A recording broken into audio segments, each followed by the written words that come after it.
Um bom dia a todos. Estamos dando continuidade a esses estudos através do nosso canal do YouTube de nossa casa. Na manhã de hoje nós vamos fazer uma reflexão a partir do Evangelho segundo o Espiritismo, no capítulo 3, mas antes nós vamos iniciar com a nossa prece.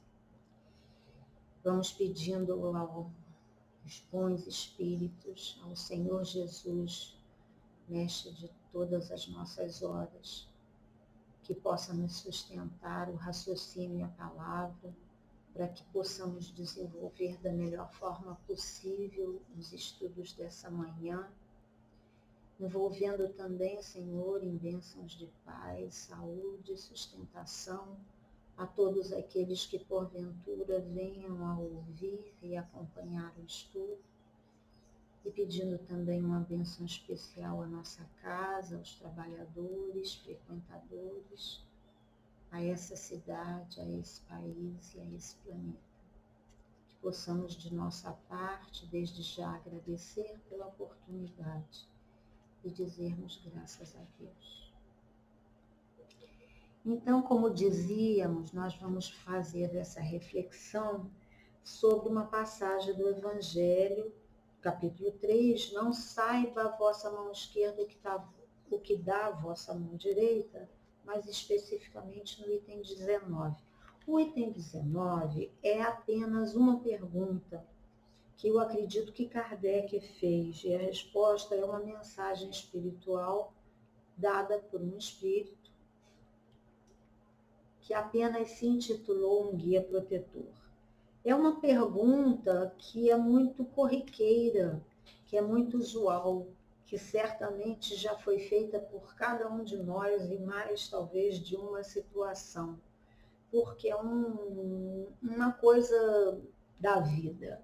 Então Kardec pergunta assim: que se deve pensar dos que, recebendo a ingratidão em paga de benefícios que fizeram, deixam de praticar o bem para não topar com os ingratos? E eu gostaria de dividir essa pergunta em duas partes. Primeiro, colocando que se deve pensar dos que recebem a ingratidão em paga de benefícios que fizeram. E depois a gente pensa no segmento da pergunta e aí deixam de praticar o bem para não topar com os ingratos. Porque, meus amigos, existem pessoas que recebem benefícios e são extremamente ingratas. Então, é muito natural que se pergunta que se deve pensar daqueles que recebem ingratidão em paga dos benefícios que fazem. Porque tem muita gente ingrata, tem um monte. Se essa palavra aqui fosse um chat, teria uma porção de gente para contar vários momentos que já viveu de ingratidões. São com conhecidos, com considerados amigos, os que a gente mais ama, que aí inclusive é o que dói mais, com familiares, filhos com pais. Nossa, quanta história de ingratidão de filho com pai, né? E aí, é comum a pessoa que às vezes se esforçou até muito para ajudar o outro, ela ficar triste, decepcionada, magoada com essa ingratidão? É comum, e a gente fica, né? Eu tive um evento desses com certos anos atrás com um familiar que eu me permiti ficar tão fragilizada que eu fiquei doente e fui bater em um hospital. Eu convivo com uma pessoa há 15 anos, que eu vejo essa pessoa durante todo esse tempo fazer tudo para ajudar uma irmã de criação que ela tem. O retorno é só maltrato, é só desrespeito, é só ingratidão, uma atrás da outra. Então, gente, todo mundo teria histórias para contar sobre esse assunto, né? E Kardec, então, pergunta na questão 937 do Livro dos Espíritos: as decepções oriundas da ingratidão não são uma fonte de amarguras? E os Espíritos dizem são. E depois eles continuam com o resto da reflexão. Mas ele começa a resposta dizendo, são uma fonte de amargura. Então, ingratidão entristece, ingratidão machuca, sim. Mas aí tem uma outra pergunta, e aí a pergunta é nossa. Somos obrigados, devemos aceitar e ficar submetidos a esses tipos de tratamento? E eu, em vez de responder com o meu achismo, eu vou trazer a passagem de um livro que eu gosto muito, chamado Ave Luz, que é um livro psicografia do médium João Nunes Maia, ditado pelo espírito Shaolin. É um livro muito interessante porque tem vários capítulos, cada capítulo conta um encontro dos discípulos com Jesus no final de cada dia. Depois daquele dia de trabalho, de caminhadas, de muita solicitação, de muitas questões, os discípulos se reuniam ao pé de Jesus para justamente tirar dúvidas, questionar sobre os valores e comportamentos. E é Filipe que nesse capítulo específico teria perguntado ao mestre sobre a tolerância, né? Quais são os limites da tolerância àqueles ou àquilo que nos agride. E Jesus, então, é um capítulo lindo, mas que eu apenas pensei em umas partes que eu achei assim mais importantes, que ele lembra que a tolerância tem a ver com a razão e que essa razão deve ser usada dentro de certos limites, dizendo que as enfermidades morais estão sujeitas às mesmas leis que as doenças do corpo. E que para se ministrar remédios, ou seja, aquele que tem a responsabilidade de ministrar os remédios, ele precisa saber, ele necessita conhecer as dosagens correspondentes a cada desequilíbrio orgânico. Porque se der demais, pode matar. Se der de menos, também pode não servir para nada, ou não fazer efeito. E lembra então que quando nós toleramos os desequilíbrios, aprovamos a desarmonia. E que tolerar sem limites pode ser estimular efeitos perniciosos, motivando o ambiente de conivência. Olha a nossa responsabilidade, inclusive. Que desaprovar ato alheio não implica em aplicação de violência, nem tampouco escândalo. E aí a nossa grande dificuldade, porque nós temos a dificuldade de dar um basta, de dizer um não, sem o uso da agressividade, da violência, né? Com serenidade, de dizer e de fazer isso com serenidade e até, se possível, com carinho. E ele diz, tolerância é palavra que carece de solicitude do coração e da inteligência, enriquecidos na experiência do tempo e nas bênçãos do Pai. E resume dizendo que tolerância deve percorrer o amor mais puro, que é aquele que cede na hora que a caridade deseja e que nega no momento em que o abuso pretende dominar a humildade. Olha que frase linda. Eu li essa frase há 33 anos na minha vida, para ver se ela entra. É aquele que tolerância deve percorrer o amor mais puro, que é aquele que cede na hora que a caridade deseja e que nega no momento em que o abuso pretende dominar a humildade. E diz mais, que no instante em que nós duvidarmos até que ponto possamos atingir esse limite, que procuremos os recursos da oração, que a inspiração divina virá através da assistência dos bons espíritos, nos dando a resposta pelos processos da certeza, como um instinto selecionador do comer e do beber dos animais. Porque os animais não comem e não bebem além daquele limite, né? E quem dá isso a eles são os instintos. Então, ele diz para que a gente ore, para que, através da inspiração divina e da assistência dos bons espíritos, a gente receba essa resposta pelos processos da certeza, como se fosse esse instinto de dizer: já fui até aqui, daqui para frente não vou mais, né? Então, meus amigos, encontrar esses limites é trabalho individual, no íntimo de cada um, em cada caso, em cada situação, ao longo dos anos, com a experiência e o amadurecimento que nós já possamos ir conquistando. Mas voltemos aos nossos sentimentos, que às vezes se prolongam por muito tempo, às vezes por toda uma vida, e quiçá às vezes por várias vidas, esses sentimentos de mágoa, de tristeza, de ressentimento, de decepção, por ingratidões vividas. Por que será que a gente fica nessa tristeza toda, nessa mágoa toda, tão extensa? Qual a base desse sentimento? Porque existe a vontade de ajudar, existe a vontade de ser útil, existiu a vontade de amar o próximo, de ser caridoso, mas ainda com alguns ou muitos equívocos e pouco entendimento da nossa parte.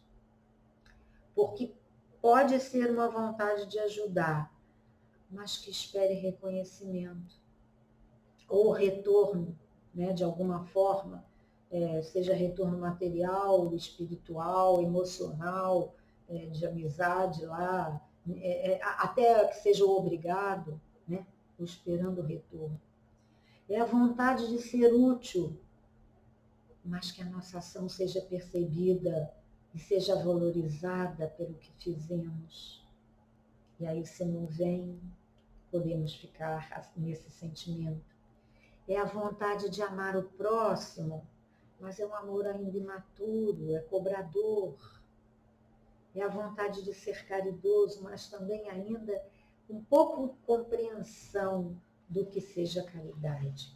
Muitas pessoas, inclusive, saem do trabalho da casa espírita, porque muitas vezes diz: nossa, eu fiz tanto e ninguém reconheceu. Na família, no trabalho profissional, na casa espírita, no trabalho voluntário. Nossa, me dediquei tanto, ajudei tanto. Foram incapazes de reconhecer, de valorizar, né? E a base desses sentimentos, de mágoas que se prolongam, de muita decepção, é o ego tracinho ismo. Lembrando que o sufixo ismo é aquele formador de nomes de doutrinas e princípios, teorias e sistemas filosóficos, ideológicos, econômicos. Então, é a doutrina do ego, né? O ego é aquela nossa parte das máscaras, da personalidade, do que a gente quer mostrar para os outros, dessa importância que a gente quer dar para o externo, né? Então, voltando à pergunta de Kardec, que se deve pensar dos que recebem a ingratidão em paga de benefícios que fizeram? O que se deve pensar é que estão tentando fazer o melhor, né? Cada um que tenta ajudar outros, o que se deve pensar? Está tentando fazer o seu melhor.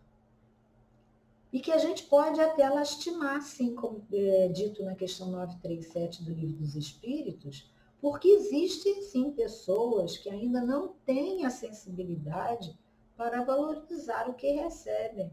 Se quer agradecer, que dirá para contribuir ou para retribuir, né? Não está ligado, não tem olhos para ver em volta, só consegue ainda ver o seu próprio umbigo. E aí vamos continuar na segunda parte da pergunta que eu tinha dividido, né? e aí deixam de praticar o bem para não topar com os ingratos. Vamos lembrar qual é a base do sentimento. É o egoísmo. E aí, por conta da base, da motivação, daquela decepção, daquela ingratidão, daquela decepção, daquela mágoa, daquele ressentimento que se prolonga, onde a motivação é o egoísmo, né? A filosofia, a doutrina do ego, não quer mais saber de praticar nada para não topar com novamente outra situação dessa. Quando, na verdade, devemos começar a olhar as motivações dos nossos sentimentos. E aí a gente pode perguntar, mas veio a vontade de praticar o bem, a vontade de ajudar, foi para onde? Foi para o ralo? Ficou onde essa vontade? Porque agora eu não quero mais usar isso para nada, com ninguém, né? Porque eu posso amanhã me topar com outro ingrato, né? Então vale perguntar a nós mesmos para onde foi a minha vontade de ajudar, de ser útil. Que vontade é essa que com a primeira, com a segunda, ou com a 10ª experiência, ou com a milionésima experiência, eu estou desistindo? Ou não era uma vontade real? Ou eu, na realidade, estava valorizando muito mais um retorno do beneficiado do que o prazer de ajudar e de servir? Porque quando o prazer de ajudar e de servir é maior, o retorno do beneficiado, se vier, é lucro. Se não vier, para alguns passa até despercebido. Nem estava lembrando mais. Para outros lembra, poxa, fui incapaz de dizer obrigado. Ou nem reconheceu. Mas, deixa para lá, vamos embora. Tem outros que nem reparam.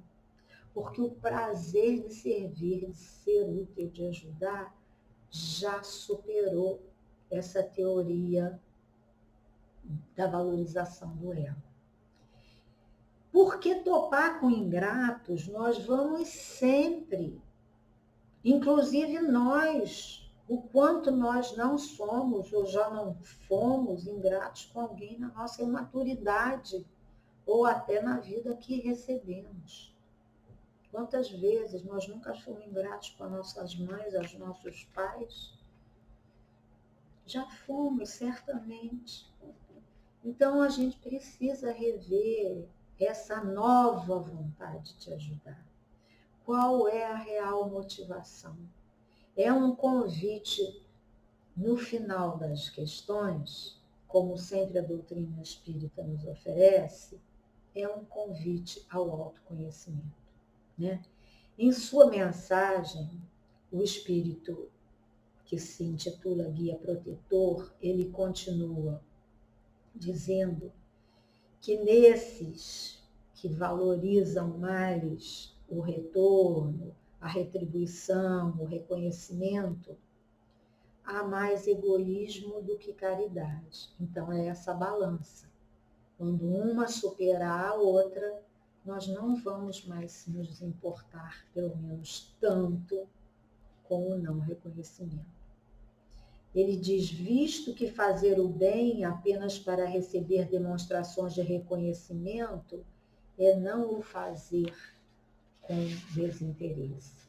E esse fazer o bem sem aguardar nenhum tipo de retorno, de recompensa, sem dúvida é um aprendizado de toda a vida. Porque ajudar sem um interesse pessoal envolvido é uma das coisas mais difíceis, principalmente dentro da família e principalmente dentro de relações paternais e maternais. Esses, então, e de casais também, né? E de amigos também. Onde existe sentimento, né? Na questão 893 do Livro dos Espíritos, nos é dito que a sublimidade da virtude, ou seja, de fazer o bem, está no sacrifício do interesse pessoal pelo bem do próximo, sem pensamento oculto. Não é que a gente não pode ter interesse pessoal, mas é o sacrifício do interesse pessoal pelo bem do próximo. Então, numa hora de fazer o bem e esperar a retribuição, nós estamos muito mais interessados no nosso interesse pessoal do que o bem do próximo.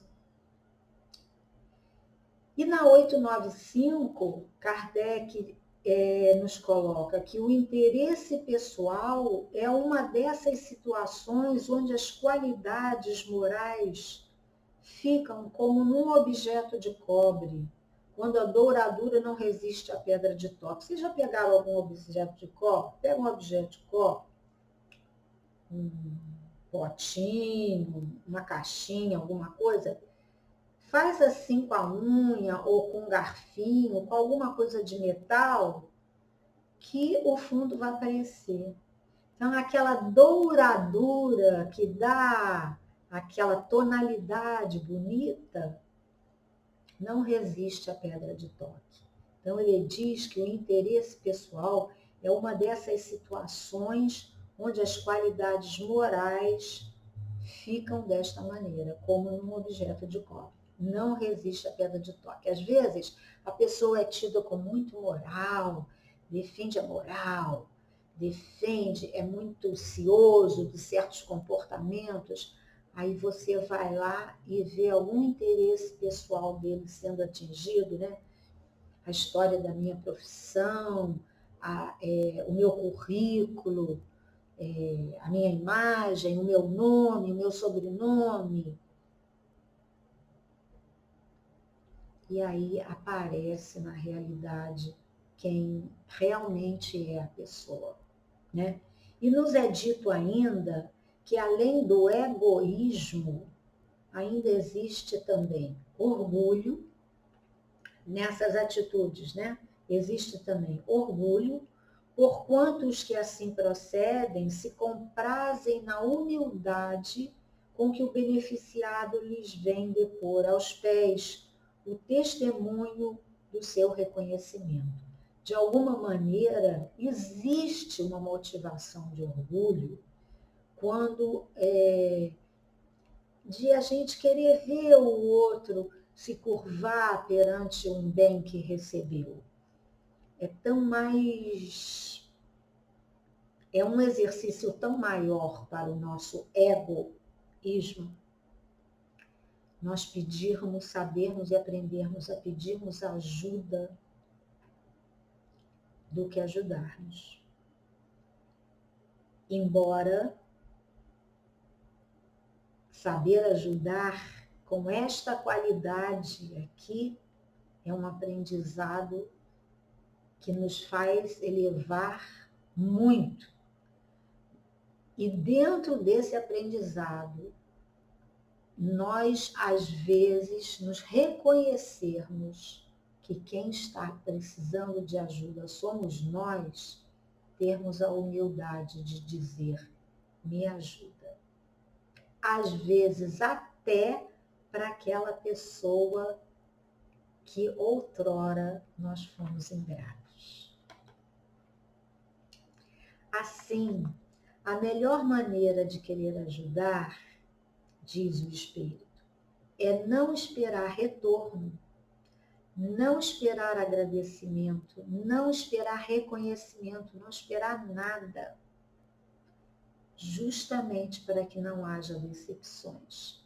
É fazer e passar. Isso lembra a parábola do bom samaritano, que atendeu o homem que estava caído na rua, levou-o a uma hospedaria, pediu que tratassem dele, deixou pago para que se houvesse alguma despesa necessária e continuou o seu rumo.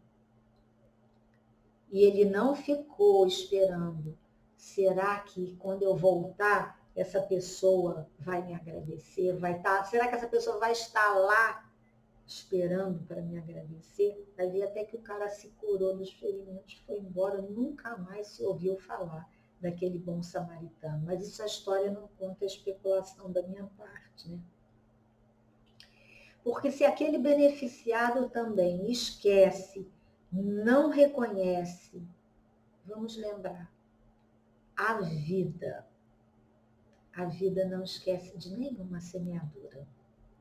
Isso que é a beleza, né? A vida não esquece de nenhuma semeadura, absolutamente nenhuma. Pequena, grande, a semeadura retorna à pessoa sob forma de benefício, quando não se espera, de onde nunca se imaginou que viesse, de quem sequer se conhece. Eu vivi uma situação interessante. Teve uma época que eu fui morar, eu fiz a opção de querer estudar um pouco nos Estados Unidos, depois de ter vivido 10 anos cuidando da minha mãe, que estava com Alzheimer. Eu estava meio cansada, e meio cansada inclusive da vida que eu estava levando, e eu resolvi estudar lá. E eu morava num apartamento que era meu, e eu não conseguia alugar ele antes de viajar, então eu acabei deixando emprestado na mão de um amigo meu que tinha se recém-divorciado. E ele dizia para mim, quanto que você quer de aluguel? E ele dizia, vai pagando as contas, não, deixa para lá e tal coisa. O dinheiro que eu tenho para ir dar, vai pagando, porque ele tinha acabado de se separar, também estava com dificuldades. E depois ele saiu, entraram mais 2 pessoas, assim, estudantes pré-formados, que tinham... Eu sei que 3 pessoas moraram lá sem nunca pagarem um aluguel, pagavam condomínio. E depois, quando chegou já no último ano que eu estava lá nos Estados Unidos, eu estava numa situação muito difícil, eu estava sem trabalho, e eu comecei a morar de favor, de casa em casa, e uns inclusive não estava sendo bem tratada, e aí eu resolvi, eu vou me embora, porque lá no meu país eu tenho onde morar, eu não preciso disso. Eu já fiz meu estágio de estudo, já tinha feito estágio de trabalho, inclusive, já tinha trabalhado com arquitetos americanos, então eu já estava satisfeita, falei, eu vou me embora. E nessa época eu fazia uma aula de espanhol. Eu fazia uma aula de espanhol, que era só uma vez por semana. E na turma era a professora, eu e mais um casal americano que tinha vindo do norte, porque eram aposentados, tinham comprado uma casa no sul, na Flórida, que é todo o sonho de todo aposentado americano. E eles, como na Flórida se fala muito espanhol, eles resolveram aprender espanhol. E eles não falavam nada de espanhol, e a professora, que era cubana, não falava, e era nova também, não falava nada de inglês, porque essa era uma escola que era bancada pela comunidade cubana. Então, ajudava os cubanos. Então, ela veio e começou a dar aula de espanhol para americanos ou para outras nacionalidades, como a minha, mas ela não falava inglês, pelo menos não fluentemente. Então, eu, sem querer, na época, eu virei um pouco de tradutora entre a professora e o casal. Né? E era muito engraçado, porque eu estava estudando espanhol, mas eu treinava as 2 coisas. E depois dessas 3 semanas de aula, eu já estava cansada da situação que eu estava vivendo das casas que eu já tinha pingado, né? E eu resolvi então voltar. E eles me perguntaram, o casal me perguntou, Leonor, tudo bem, não sei o quê. Eu falei, tá tudo bem, mas eu resolvi que eu vou embora no final desse mês. E eles, por quê? Eu falei, porque tá difícil nisso, assim, assado, contei. Aí eles falaram, olha, nós compramos um apartamento aqui e nós agora vai vir o verão e nós vamos para o norte para ficar com as nossas filhas. Você não quer ficar lá em casa? Aí eu falei, bem, eu perguntei assim, como housekeeper, né? Cuidando da casa, limpando, varrendo, tomando conta. Aí ela falou, não, como guest, né? Como hóspede. Aí eu falei, nossa, mas vocês nem me conhecem. Aí eles falaram, nós, eu te conheço. Bem, resumo da ópera, me levaram lá, me deram a chave do apartamento, eles estavam indo embora lá para o norte uns 5 dias depois, me deram a chave do apartamento, o apartamento era enorme, enorme, tinha 3 suítes, lindo apartamento. E ela botou um tapete branco. Aí ela, a única coisa, só vou te pedir uma coisa, não entre de sapato em casa. Parece até agora coisa de pandemia, né? Então eu entrava, deixava o sapatinho do lado de fora por causa do tapete branco. Ela tinha acabado de botar o tapete branco e ela tinha acabado de montar o apartamento. Tudo no apartamento era novo. Louça, roupa de cama, roupa de banho, móveis, televisão, som, computador, tudo, tudo, tudo, tudo. E durante os 6 meses que eu fiquei lá morando nesse apartamento, eles não me deixaram pagar nada. Eu combinei com ele que eles iam me mandar as contas para eu pagar, mas eles não me deixaram pagar nada. Não me deixaram pagar condomínio, não me deixaram pagar luz, água, nada. Ainda disseram, olha, tem um quarto e uma moto na garagem para você. Eu não tive coragem nunca de usar, porque com medo de usar, de bater, sei lá, preferi não usar. Aí eu fiquei pensando, meu Deus do céu, as pessoas que eu contei na época, uma amiga minha aqui no Rio, que quando eu contei para ela, de lá, né, ela falou, nossa, você foi ajudada nos 46 do segundo tempo. E me pareceu na época, aí eu perguntei para ele, né, o nome dele era Russ, por que vocês estão fazendo isso por mim? Aí ele falou assim, pay it forward, faça isso para outros. Aí eu falei, com certeza. Depois eu me lembrei, nossa, eu antes de sair do Brasil, eu fiz isso também, né? Então, então os benefícios, a gente planta e os benefícios chegam quando a gente menos se espera, onde nunca se imaginou, de quem nem sequer te conhece. Porque é uma semeadura, a vida é uma semeadura e todos nós colhemos o que plantamos. E muitas vezes, se os acontecimentos da vida nos trazem ingratidões e decepções, precisamos entender que é uma didática perfeita, onde a lei divina nos oferece a oportunidade de testar a nossa perseverança em praticar o bem, né?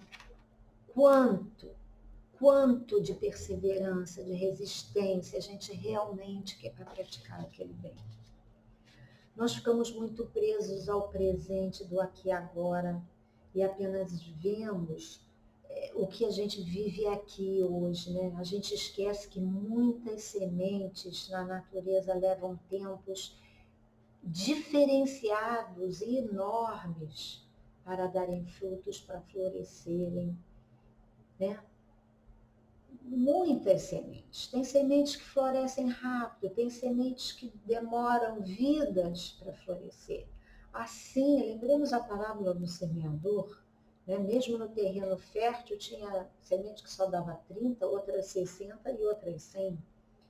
E com isso acontece com os corações humanos. Várias histórias do Espírito André Luiz conta esse entrelaçamento das relações em várias encarnações que nos levam a compreender o quanto a insistência no amor, no bem, na doação, na perseverança do bem, é o que vai abrandando os corações mais empedernidos, aqueles corações mais secos, né? Vai trabalhando aqueles terrenos mais duros.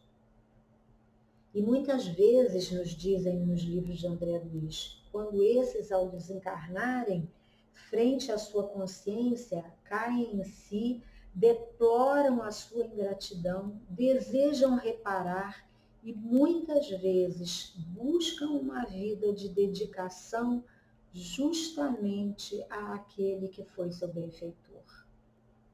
Mas são histórias que a gente lê nos livros, que a gente não vai saber se vai acontecer ou não, né? E assim, teríamos trabalhado para o nosso adiantamento espiritual, né? Agindo assim, para o nosso, e para aquele a quem nós achamos que só nos tinha machucado, ou que nos foi indiferente. porque um benefício jamais se perde na lei de Deus. O guia protetor, então, nos termina dizendo: meus amigos, se conhecesseis todos os laços que prendem a vossa vida atual às vossas existências anteriores, se pudesseis apanhar num golpe de vista a imensidade das relações que ligam uns aos outros, os seres, para o efeito de um progresso mútuo, admiraríeis muito mais a sabedoria e a bondade do Criador, que vos concede reviver para chegardes a Ele. Então, isso é uma comunicação desse espírito dada a Kardec em 1862. Meus amigos, então, que nós possamos aprender a nos sentir felizes pelo bem que já possamos ser capazes de fazer, pela utilidade que já possamos oferecer. Essa é a felicidade de já podermos usufruir nessa vida e nas demais, nesse planeta que é dito ainda de provas e expiações, aqui e agora. Aprendermos a ter a felicidade pelo bem que já podemos fazer, já possamos fazer. Mas todos nós gostamos de estar na companhia de pessoas, né? Que se afinizem conosco, que compreendam nossos propósitos, que sustentem a nossa fé, a nossa perseverança nesse caminho do bem. Todos nós gostamos. É tão bom conviver com pessoas que nos entendem, que nós fazemos alguma coisa, que nos esforçamos de fazer alguma coisa e a outra pessoa entende. Então, no final da questão 938 do Livro dos Espíritos, Kardec tem um comentário que eu particularmente também li a vida inteira, quando me sentia muito sozinha de corações afinizados com os meus, que diz assim, é um comentário de Kardec: a natureza deu ao homem a necessidade de amar e de ser amado. Um dos maiores gozos que lhe são concedidos na terra é o de encontrar corações que com o seu simpatizem. Dá-lhe ela, assim, as primícias da felicidade que o aguarda no mundo dos espíritos perfeitos, onde tudo é amor e benignidade. Desse gozo está excluído o egoísta. Então, enquanto não encontrarmos essa qualidade de relações, de afinidades, que amemos, que sejamos úteis, que não esperemos retribuições, que aprendamos a nos felicitar pelo bem que já possamos fazer e pelo bem que já possamos incorporar em nosso viver e que possamos ser felizes desde hoje. Muita paz a todos, que Jesus nos abençoe, que Jesus nos proteja e que possamos caminhar do lado dele nesse aprendizado. Muita paz a todos. Um bom dia.